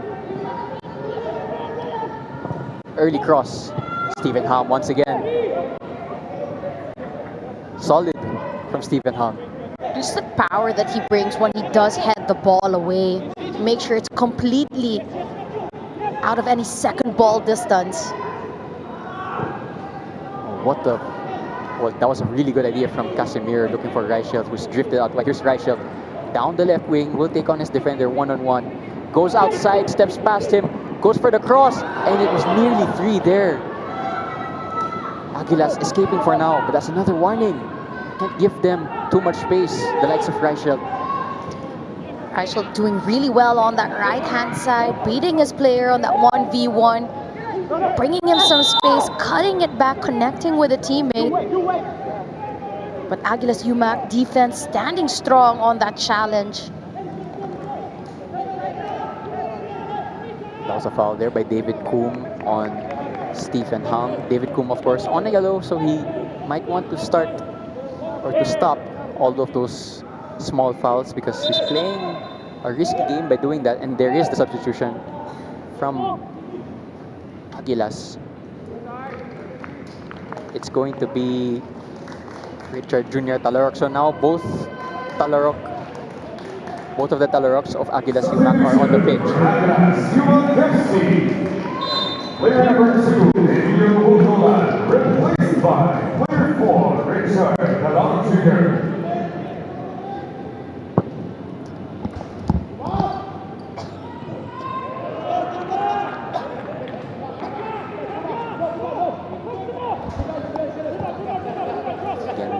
Taguig in their jerseys, purple jerseys, and Aguilas in their white jerseys. I must say both jerseys look really nice. Here's Hiraishi, works the cross.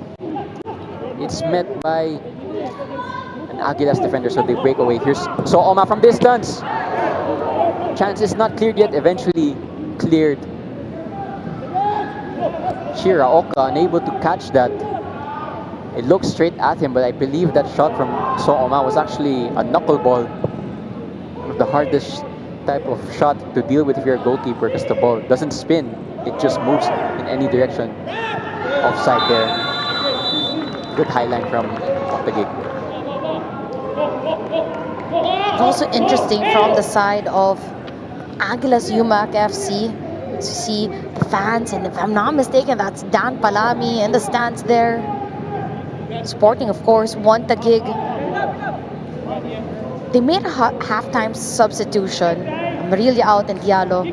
And just 5 minutes into the second half, they make another substitution. Bungolan out and in his place is Talaro.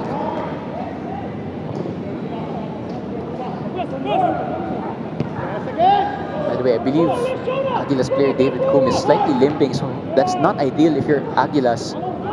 Might need to use another substitution window. Again, you only get 3.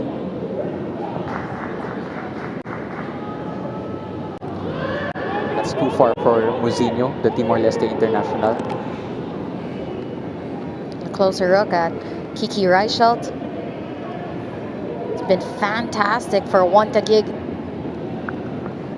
A goal in the first game and an assist for this one. And speaking of Patrick Reichelt, he did mention in his post-match interview last week that he always thought about returning to the PFL in this stage of his career, and he finally did so. And what a start he has made for his new club. Good ball movement from Taguig. Aguilas UMAK chasing shadows at the moment. Will Aldeguer get to this? Well, they win the corner. As you said, that movement, that ball movement from the side of Taguig. Able to swing it from that left side onto the right. Great chances up on top. Very cohesive from Taguig. Build-up has been spot on. Aguilas UMAK are taking a risk here by keeping 2 players near the halfway line. Again, they are the one chasing the game, so they need to be more attacking of the 2, but that might leave them a little bit vulnerable at the back, especially considering that Taguig are sending forward their taller players. All they sent in is a high one. Bit too high. Still on the Stephen Hong, going for the scissor kick. Eventually worked away.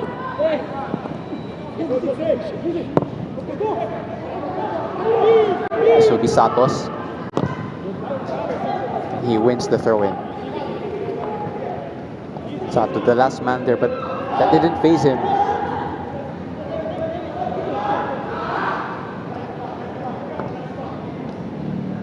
Here Ishii. Going direct to Reichelt, unable to control that. Here's Nathaniel Hancock. That's poor from Aguilas and Taguig maybe. And again, here's Agyemang looking for Reichelt, unable to reach him.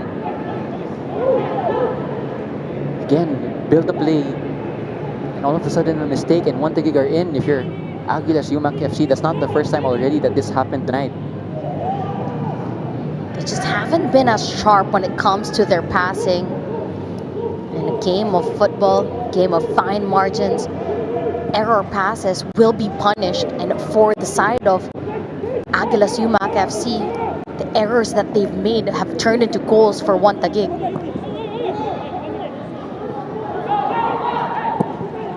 Again, the high press from Taguig is just squeezing Aguilas UMAK. There's a mistake though. Aguilas UMAK, can they work the opening? Chance maybe for a cross.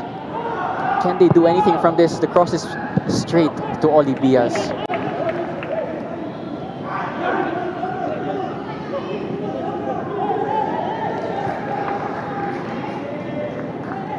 Just not the best delivery there from Talarok.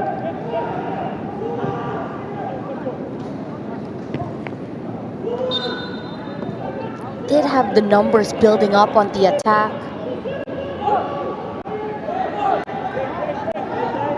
The stats will show that Aguilas UMAK FC haven't created much. When they did get the chance, there's Sayang. Oh, a mistake from Custodio. Luckily for him, Kupis was alert because that was a loose touch. I believe Aguilas UMAK have called back another substitution, so that's gonna burn another substitution window. Really not ideal.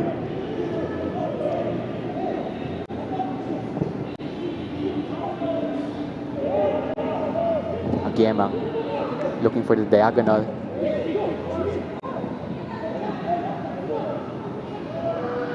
Late there from Agyemang, but the referee will play advantage. Here's Malik Javier. Custodio glued to him. And Aguiemang getting back. There's actually an Aguilas player down here, so the referee will be forced to stop.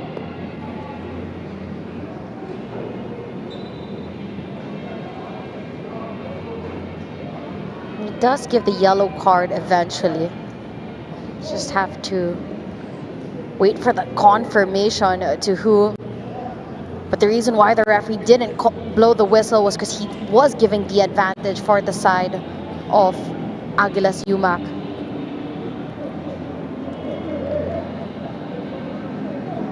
We've just passed over 10 minutes now in the second half. Again, for those of you who missed the first half, it was very eventful. It was an own goal by Clarino to give Taguig the lead, and then 10 minutes after that, Isaac Aguiemang doubling the advantage, pouncing on a mistake by Aguilas UMAK, and then Amita missing a penalty for Aguilas UMAK. So that is why the scoreline is what it is. And that was the first half. Here's Reichelt down the left. Cutting inside. Looking for Casemiro. Bounce instead to Hiraishi, who takes the shot. And I think there was a deflection out for a corner. Nearly 3-0 there. As we see an Aguilas UMAK substitution, that's David Coombe out for Sapal. So yet another substitution from Coach York, who's really having to make some tweaks because of the way this game is going.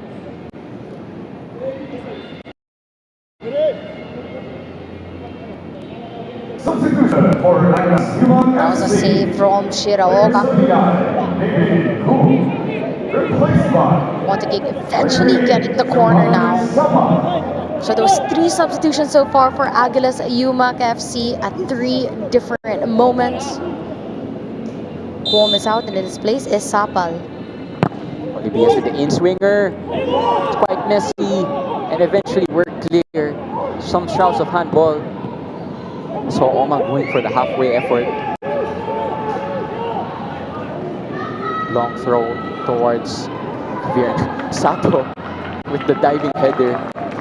Full throttle, body on the line from Daisuke Sato. Now there's one thing you can rely on if Daisuke Sato is your defender, that he will put his body on the line to make sure to stop those quick counterattacks. That's one of his specialties. He's one of those players, that really plays with their heart on their sleeve.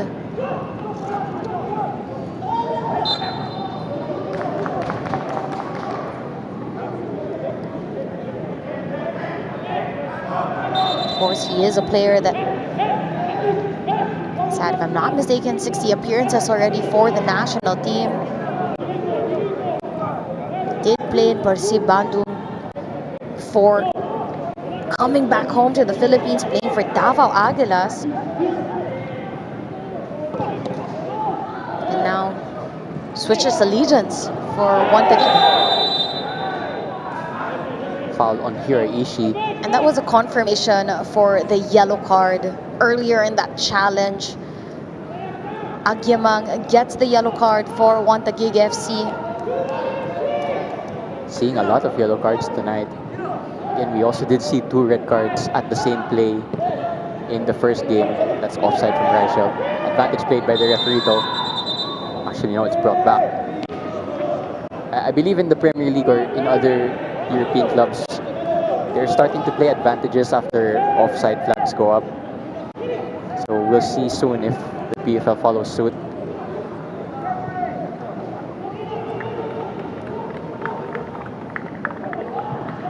Strong challenge there from Olivias. Again, Olivias playing out of position as a right back, usually a winger, but he's done well tonight.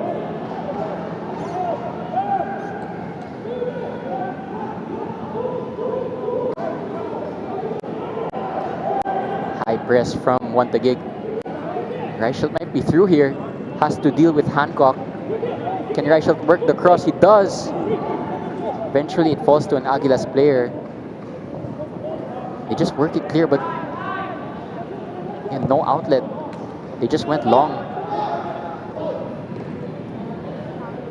Amita.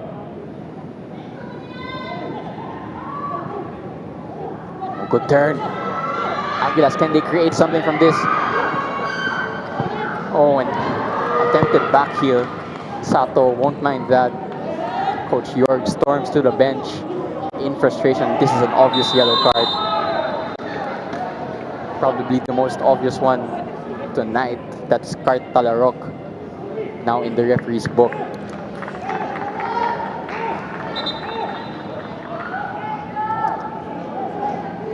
Talarok.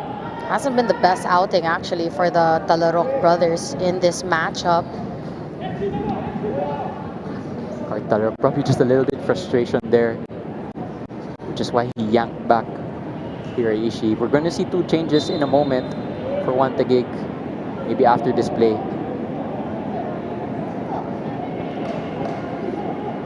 Smart pass around the corner from Sooma.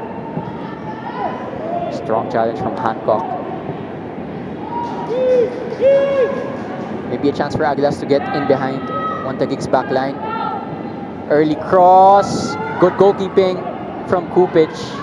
He's not been that involved, but he was alert there.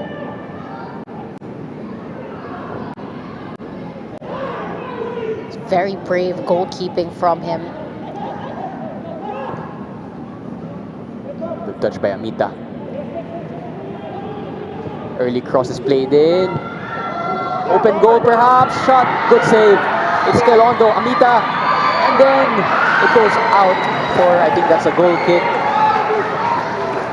Well, Milos Kupic in the last minute or so having to get involved to preserve the clean sheet of Taguig, and he does well there, the Serbian goalkeeper.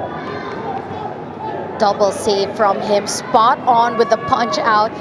Tries to get back in position before he makes another save with the legs. As you've mentioned, preserving the lead and the clean sheet so far for the side of Taguig. Going to see two changes here for Taguig. It's going to be Hamed Hajimedi, the PFL veteran, coming on, as well as number 23, Abdul Yusuf, of our Casemiro and Isaac Agemang. I did mention Taguig, they play Manila Digger next week, so maybe a little bit of rotation. And not just that, of course, Casemiro and Agyemang, your two attacking midfielders, both racked up a yellow card each. You're leading 2-0 against Aguilas UMAK FC, and you want to make sure that these players don't get another yellow card, lose their lead for this game, and lose that advantage coming into their next games.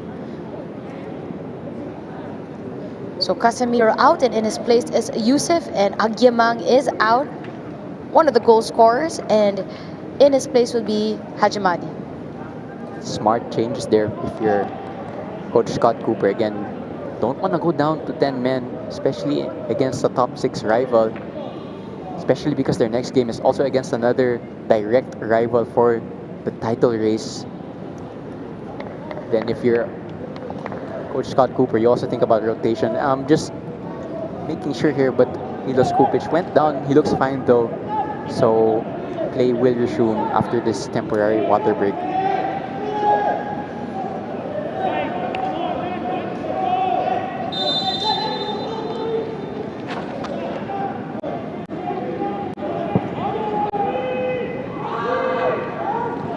Reichelt not the tallest, but winning that aerial duel. Here's Cart Talarok. Swarmed by Taguig players. I think that just says the intensity levels of Taguig have been immense tonight.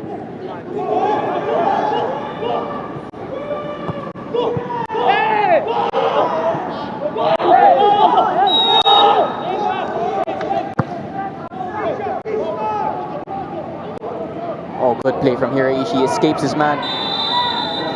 And he will force another yellow card.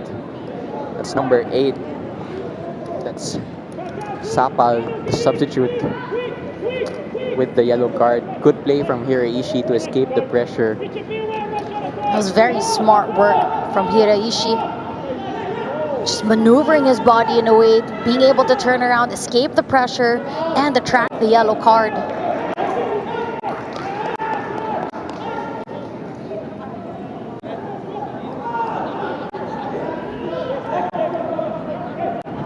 66 minutes now on the clock. Still goalless if you're Aguilas UMAK FC. Not ideal, especially having a penalty and being unable to take it. That's straight to Kupich, so that will not help their case. They're calling yet another substitution from their warm-up area. So it looks like another roll of the dice from Coach York. I believe this is their last substitution window. So any substitution now will be their last. Mita. Good footwork, but it was eventually forced out by Sooma.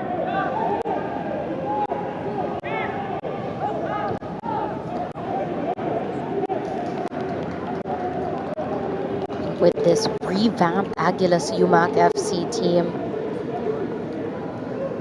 you could tell that the cohesion just hasn't been there yet. Still very much in the build-up stage for them. Haven't really had that flying start that they would have liked to have in this season. Ahmed going direct to Reichelt. Reichelt timing his run. He's onside here. He's up against two defenders. Eventually it bounces to the goalkeeper, but Reichelt showing their space in behind. He is 37, but he still has that acceleration. That's a loose touch. Shouts of handball from the Taguig bench, not heard by the referee. And you also have to love that nowadays. So 2 yellow cards for 1 Taguig and 6 so far for Aguilas UMAK FC. And as I was mentioning earlier, that players now are playing and having longer careers. Even look at the top level with Messi, Cristiano Ronaldo, and it trickles all the way down. And it has a lot to do as well with the science behind everything as well.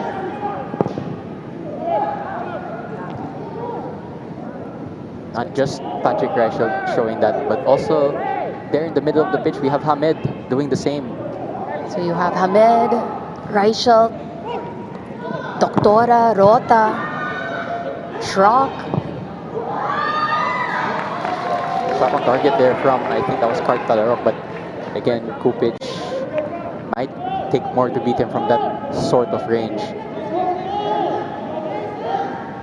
The referee is actually, if you look at the referee, he's counting from 1 to 8. I think this is a new rule also in football that goalkeepers cannot hold the ball for more than 8 seconds. I think I saw it in a Premier League game once, but if the goalkeeper holds it for 8 seconds, they actually concede possession.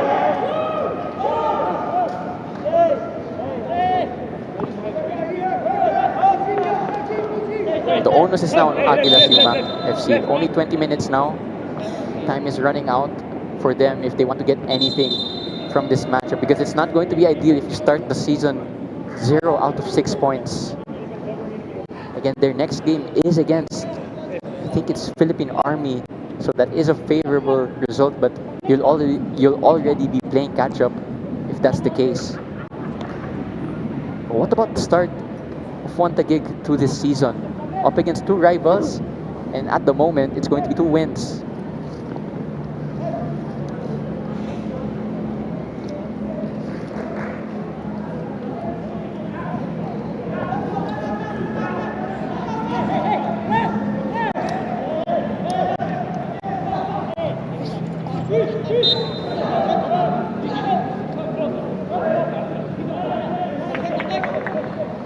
Custodio with the long throw. Didn't know he had that in his locker. Hamed. Eventually, 1 Taguig work it clear. He's looking for Reichelt. He's going to reach Yusuf. Yusuf has Reichelt with him.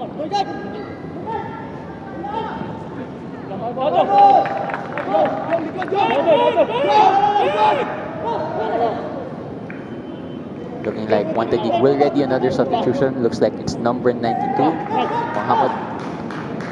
Mahmoud Ali, to come on in the next play.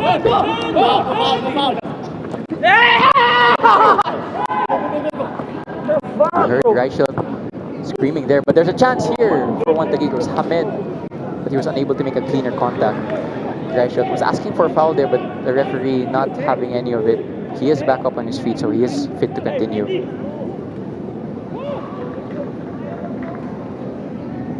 And I did mention it was Aguilas UMAK's last substitution window, which is why they're going to make more than one.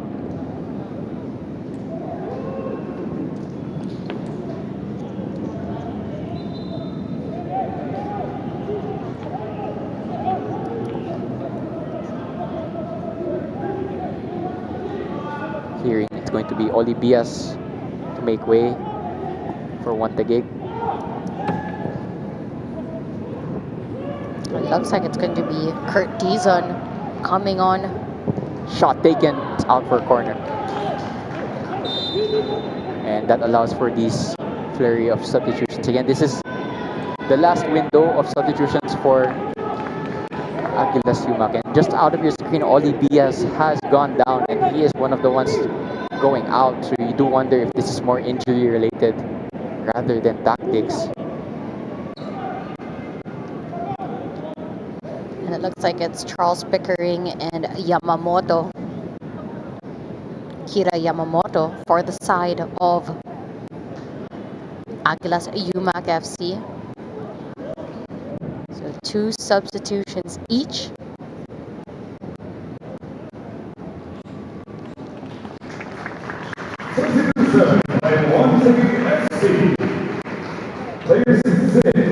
Suke Sato, who will be given a rest.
tricks there.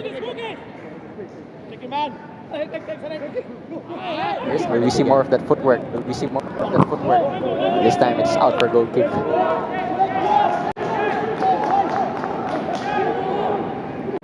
A player, of course, that loves to attract that 1v1, that relishes in those moments.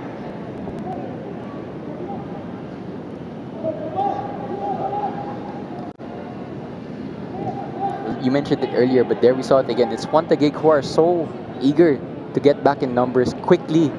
That's the important thing. So they're keeping that intensity even though there's only 10 minutes left.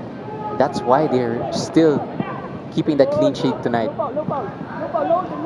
Look how tight Stephen Holm is to his attacker. Concedes the corner in the end, but the intensity was there from the center back. So Taguig so far, most especially in the first 18 minutes of this game, fluid on the attack and organized defensively. Very responsible to go back down to complete their defensive duties in numbers. Bart Talarok will take this with his left foot, which is interesting. I thought he was right-footed. It's a good delivery met by Stephen Halm. No surprise. There's Talarok again. Right foot this time. Cleared by Reichel. Doing defensive work this time. Attempted long shot there. Doesn't pay off. And this could be trouble. Goalkeeper is out of his line. Here's Hamed. There was a foul, but the referee plays advantage. Here's Hamed. Oh, good footwork from Hamed. Here's Sooma. He looks really tired because of all the effort he's put in so far. So I don't think he's going to force the cross. More footwork from Hamed. Eventually it's work clear. You can hear the reactions of the crowd whenever Hamed does anything. That was Kurt Dizon, back possession for the side. An aspect of their game that they've been doing really well is to quickly win back possession for Taguig. Tactical masterclass so far from Coach Scott Cooper. Taguig just so easily playing around and through Aguilas at the moment. Here's Kurt Dizon. Forcing the one-on-one. Works the shot, I think. Eventually it's skied, but it was a bit easy for Kurt Dizon just to work a shooting angle there if you're an Aguilas defender.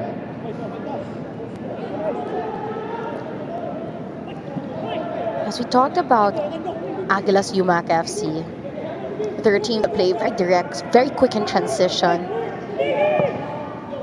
But Taguig have studied them well. They make sure to go back down in numbers.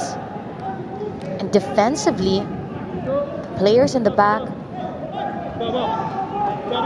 doing really well to stop those quick attacks.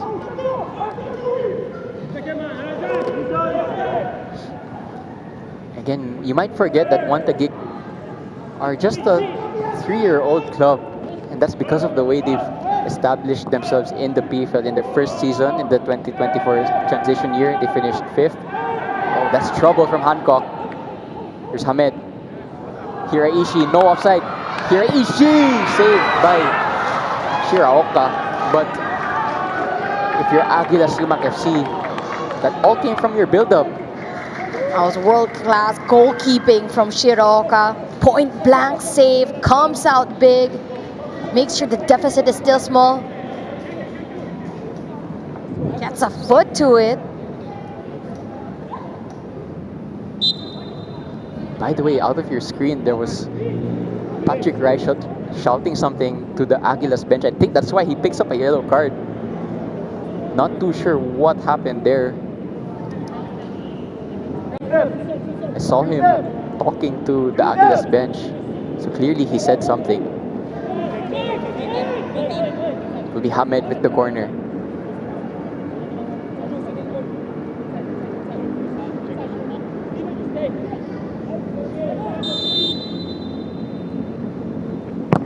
Hamed with the delivery straight into Shiraoka.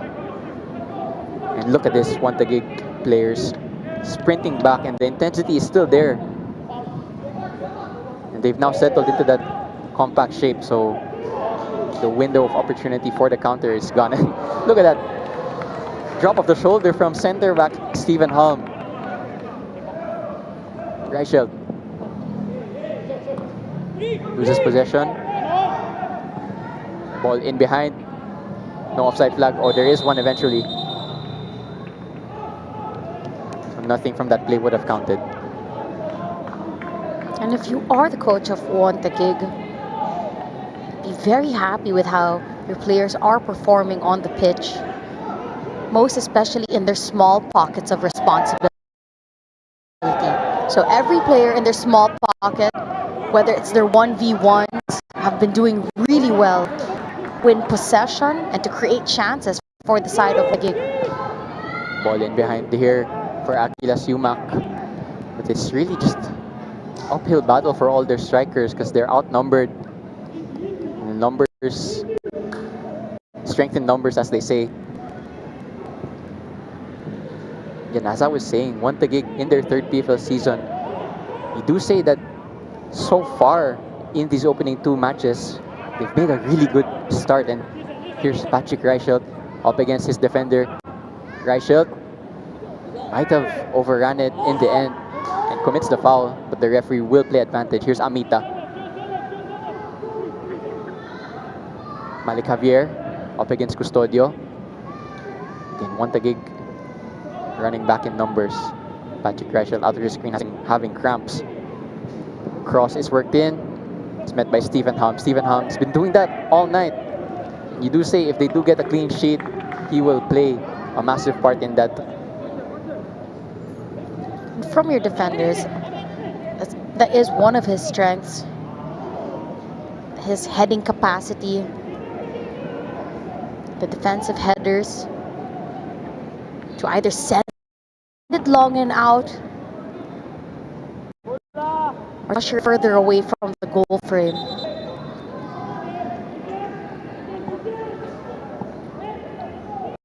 Well, as things stand, it's going to be 6 points from a possible 6 for Taguig against Cebu and Aguilas UMAK, no less, which is a statement to their direct rivals.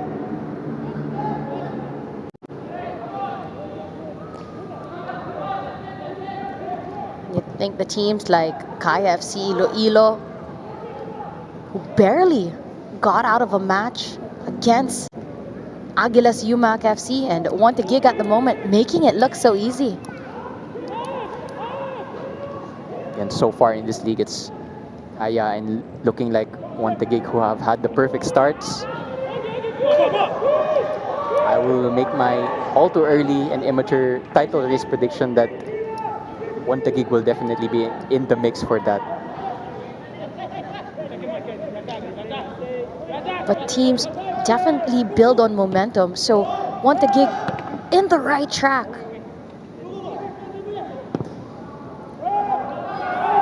The league is won by winning the small games. This could be trouble for Hancock. Yellow card in the end. Hamed and Reichelt are making the point, and so is the Taguig bench, that it was the last man who made the tackle. So if he doesn't make that tackle, then Yusuf is through on goal. And not only that, it was a high boot. So there was definitely a case to be made for a red card there. Here's the replay. Definitely the last man. I think what might just slightly save him there is the fact that he got a little bit on the ball, but Taguig bench and along with their players making the case that it was deserving of a red. And if you just watch the match earlier today, you've seen red cards be given for less.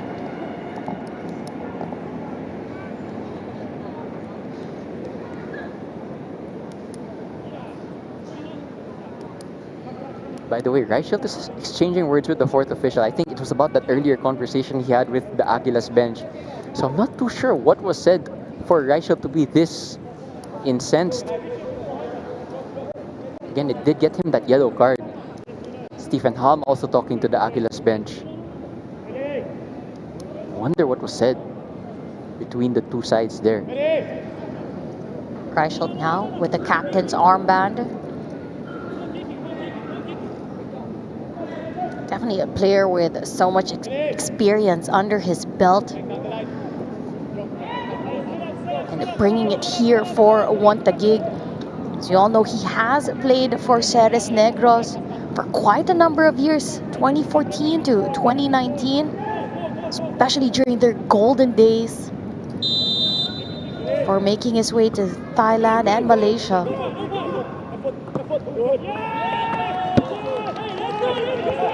We're about to find out how much stoppage time will be added. But for now, it's looking like it's the 3 points plus the clean sheet for Taguig FC, which is against the top 6 rival, the perfect night. Time definitely not on the side of UMAK Aguilas. Here's Reichelt, opting not to cross. Hiraishi, binalik kay Sooma. Hiraishi, good acceleration. Reichelt, good strength. And Hamed opting to go backwards.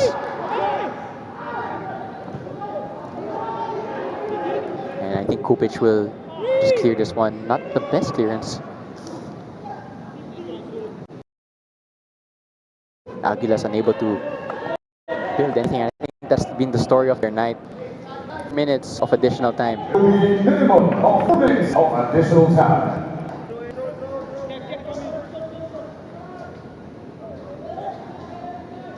Well, it's 4 minutes away from the perfect start to the season from Taguig. Next week, they will be up against Manila Digger. And what an encounter that's going to be.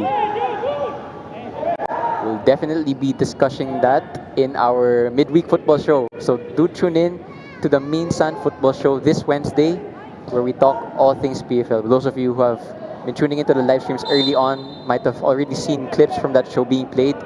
We will go live on Wednesday. And we will go live on every Wednesday where there's a match on the weekend. So the only times where we won't be live are when there's an international break.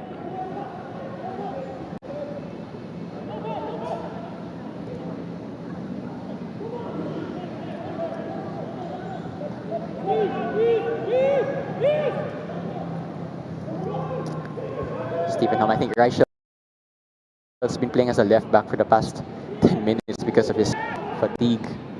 Hiraishi. It's a dejected feel about Aguilas at the moment. Coming from a loss against KFC Iloilo. And if they lose again, it's back-to-back losses for the side of Aguilas. 0 points from 6 is not ideal in big games like this. Can they get something at the end? It's Hamed tracking back all the way to make sure that for now the clean sheet is preserved. If anything's going to happen from this game for Aguilas UMAK, they have to take advantage of this corner, and even then it might be a little bit too little too late. Time is trickling down, and to at least get a goal. So, because so far no goals yet for the side of Aguilas UMAK FC. So definitely something to try to build on if they can get a goal in this matchup.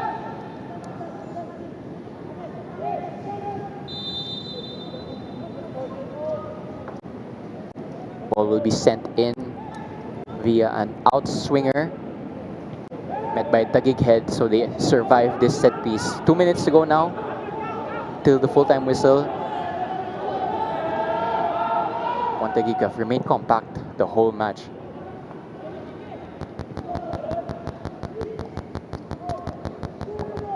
And Reichelt with the defensive header duties.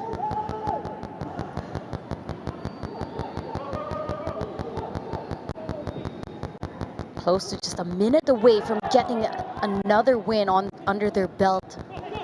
Hiraishi, Aldeguer is alone in the far post. Andres Aldeguer, open goal, penalty. Well, we're going to have our second penalty of this matchup in the last. This is probably going to be the last play. Aldeguer winning the penalty, committing Shiraoka to that challenge. Clear penalty. I don't think there's any debate. It's a guilty look from Shiraoka following that collision. And he picks up a yellow card as well. If there's one thing Aguilas UMAK FC have done is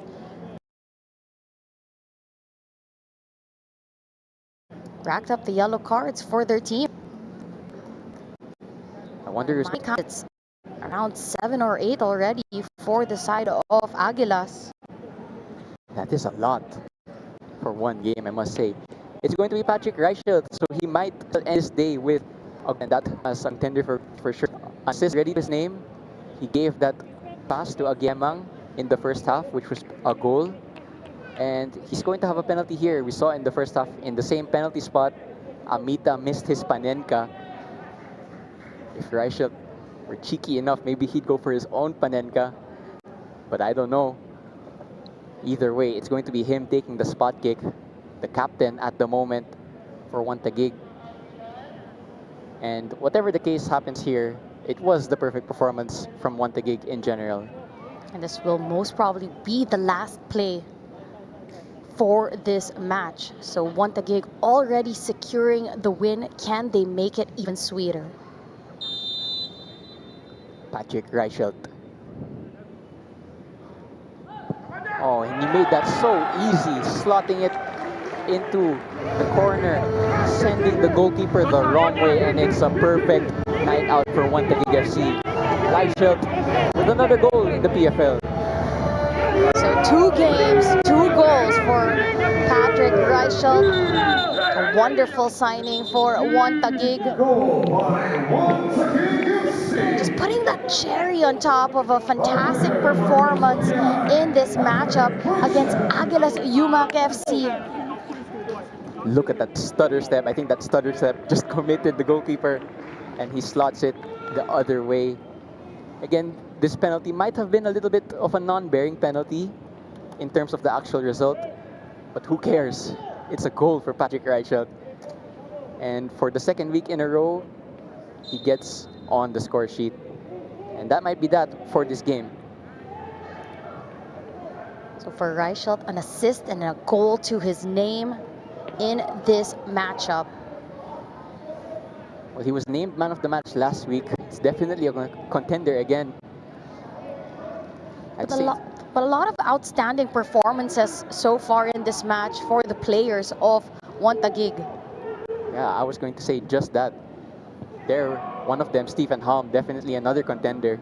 Even though he didn't get any attacking output, he was rock solid tonight. And there you have it. It is full time here at the Rizal Memorial Stadium. Taguig FC with another statement performance, beating Aguilas UMAK FC 3-0. The goals coming from an own goal from Clarino, Aguiamang, and right at the death of the match, Patrick Reichelt. Fantastic performance all around the park for Taguig FC. And Coach Scott Cooper will definitely be the happier coach with the performance that his team has shown. And as you said, if they continue on this fantastic momentum, they are on track to becoming title contenders. 2 big games, 2 big results, maximum points. And this time around with a clean sheet as well. Here were the second half highlights. It was still one, despite the fact that it was Aguilas who needed a goal. There were chances, occasions, Kupich actually rising occasions when needed. But yeah, it was a really solid defensive display from Taguig. Unable for Aguilas to concede, to penetrate them rather. Reichelt nearly getting his first goal there. Couldn't. Eventually, Taguig just kept knocking on the door for that 3rd goal. There was the same one here. Here was the penalty win from Aldeguer. And here was the cherry on top, as you said, from Patrick Reichelt. And what a way to end the night for Taguig FC and to close down a fantastic PFL football weekend. 3-0 in favor of Taguig FC. They get the 3 points, they get the clean sheet, and they get that momentum coming into next weekend's matchup. And this result actually also concludes match week 3 of the 2025 to 2026 PFL season. A lot of goals, a lot of good results, and a lot of concerning results for certain teams. But what a performance it was from Taguig on the night. Again, I was your commentator for tonight, Diego Cordero, and alongside me was Natasha Alquiros Dato. Be back again next week for more PFL action.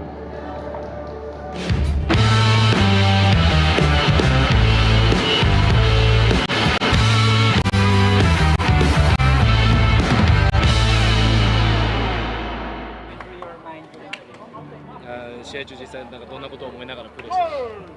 この前の試合、監督に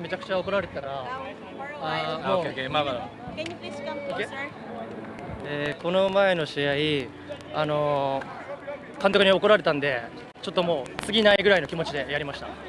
He wasn't really pleased with his performance last game, so he wanted to give the best today.